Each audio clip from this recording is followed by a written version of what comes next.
మన దేశం ఎందుకు పేదగా మారింది ఎవరికైనా తెలుసా? గోమాత లేకపోతే అసలు మనం ఉంటామా? రైతు అనేవాడు బతుకుతాడా? అసలు భూమి తల్లి ఉంటుందా?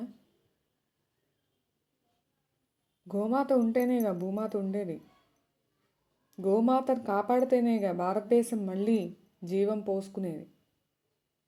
పచ్చని పంటలతో కళకళలాడేది.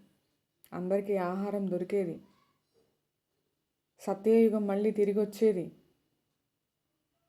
మన గోమాత అంటే కేవలం జంతువు కాదండి.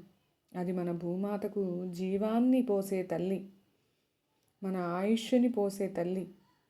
ఒక ఆవు గోమయం గోమూత్రం రైతుకి ఔషధంగా ఎరువుగా మారి సంపదను తెచ్చిపెడితే ఇంట్లో ఉన్న వాళ్ళకి ఆరోగ్యాన్ని, ఐశ్వర్యాన్ని, శాంతిని ప్రసాదిస్తుంది.